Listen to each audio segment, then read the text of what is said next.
গণঅভ্যুত্থানের এক বছর পর বেশ জোরেশোরে নির্বাচনের প্রস্তুতি নিচ্ছে নির্বাচন কমিশন। আগামী বছরের ফেব্রুয়ারিকে সময় ধরে রোডম্যাপ ঘোষণা হলেও নির্বাচনের পদ্ধতি নিয়ে রাজনৈতিক দলগুলোর অনৈক্য কাটেনি।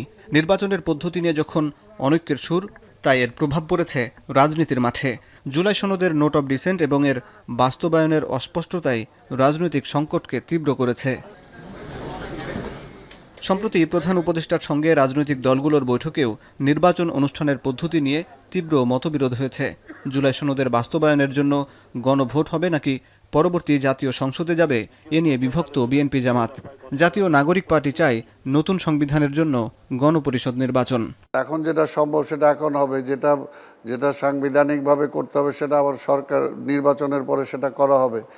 মানে কোনো কিছুই তো পার্মানেন্ট না। একটা নির্বাচিত সরকার আসলে আমরা বিশ্বাস করি এই সমস্ত প্রবলেমগুলো কমে আসবে। পরের সরকার যে হবে সে এটা মানতে বাধ্য হবে কিসের ভিত্তিতে? সে যদি বলে যে না এগুলো অনেকে তো নোট অফ ডিসেন্ট দিয়ে রাখছে, বলে আমরা তো আগেই নোট অফ ডিসেন্ট দিয়ে রাখছি। কথার কথা যদি কোনো পার্টিকুলার পার্টি যায়, এটা মানবে যে তার গ্যারান্টিটা কোথায়?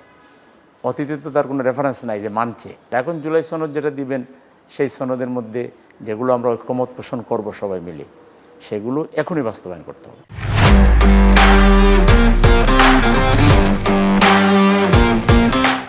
এই মুহূর্তে গণপরিষদ নির্বাচনের বাস্তবতা নেই বলে মনে করে বিএনপি। অন্যদিকে অনেক রাজনৈতিক দলের দাবি একই সাথে সংসদ ও সংবিধান সংস্কার পরিষদের নির্বাচন হতে পারে। আপনি যদি এক বছর আগে থেকে গণপরিষদ নিয়ে সব পলিটিক্যাল পার্টি একমত হতো তাহলে এটা সহজ হতো। বর্তমান যে প্রেক্ষাপট, আপনি গণপরিষদটা নিয়ে বাস্তবায়ন করা খুব কঠিন হবে। কারণ গণপরিষদ হতে গেলে যে ফ্রেমওয়ার্কটা তৈরি করতে হবে, এতে বর্তমান সংবিধানটা টেকনিক্যালি এটাকে সাসপেন্ড করে ফেলতে হবে। নতুন কিছু রচনা করতে গেলে পুরনো জিনিসটা রাখতে পারবেন না। পুরনো জিনিসটা না রাখলে এখনকার যে কাঠামোগত রাষ্ট্রের ব্যবস্থাটা, পুরো ব্যবস্থাটাতে একদম ধূলিসাৎ হয়ে যাবে। সুপ্রিম কোর্ট তো অলরেডি একটা এই সরকারকে ম্যান্ডেট দিয়েছে যেন তারা এই নির্বাহী কার্যক্রম চালিয়ে নিয়ে যায়। যেহেতু এখন দেশে প্রধানমন্ত্রী নাই, সরকার নাই, সংসদ নাই, যেহেতু 6 মাসের মাথায় এই সরকারটা নাই, সংসদটা নাই, তাহলে বাকি 4.5 বছর এই সরকারটা চালাবে। তাহলে এই সরকারের তো মেয়াদ আছে 29 ফেব্রুয়ারি পর্যন্ত।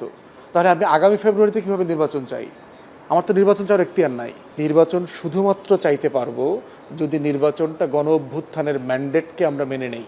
আমরা বলি যে এটাই হচ্ছে সবচেয়ে বড় ম্যান্ডেট। 72-এর সংবিধান ভেঙে চুরে খান হয়ে গেছে। জুলাই সনদের খসড়া অনুযায়ী ক্ষমতা কাঠামোর সঙ্গে জড়িত 11টি গুরুত্বপূর্ণ বিষয়ে রাজনৈতিক দলগুলোর এখনও ঐকমত্য হয়নি। বিশ্লেষকরা বলছেন, আগে পরস্পরকে ছাড় দিয়ে পুরোপুরি ঐকমত্যে আসতে হবে।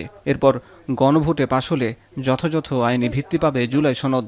আপনি কোন জুলাই চার্টারটাকে গণভোটে দিবেন, with dissent or without dissent? এটার সাথে যদি অন্যান্য দলগুলো যুক্ত হয়, গণভোটটা যদি রিজেক্ট হয়ে যায়, তাহলে আমরা কোন জায়গাটায় যাচ্ছি? আপনাকে আবার জুলাই চার্টারে ফেরত যেতে হবে। জুলাই চার্টারে ফেরত যেয়ে ওই যে 9টাতে বড় ধরনের পার্থক্য আছে, সেই 9টার ব্যাপারে আপনাকে কোনো একটা সিদ্ধান্ত নিয়ে আসতে হবে।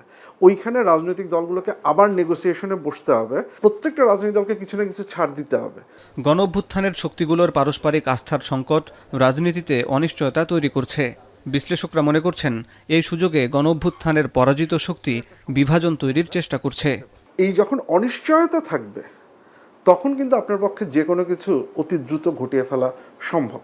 কারণ কেউই আসলে প্রস্তুত না। আপনি এই অনিশ্চয়তম সংকট যেটা করবে, অনৈক্য বাড়াবে। সো আমার কাছে মনে হয় সংকটের সমাধানের সূত্র লুকিয়ে আছে জুলাই সনদে। প্রক্রিয়ার কোয়েশ্চেনটা ইম্পর্ট্যান্ট, কিন্তু আপনি যদি এই জায়গায় একটু ট্রাস্ট বিল্ড করতে পারেন, তাহলে দেখবেন হচ্ছে কি বাকি জায়গাগুলো অনেক ক্ষেত্রেই সহজ হয়ে যাবে। জুলাই সনদের খসড়া প্রকাশের পর 2 সপ্তাহ পার হয়েছে, তবে রাজনৈতিক দলগুলোর সঙ্গে এখনও বৈঠক শুরু হয়নি।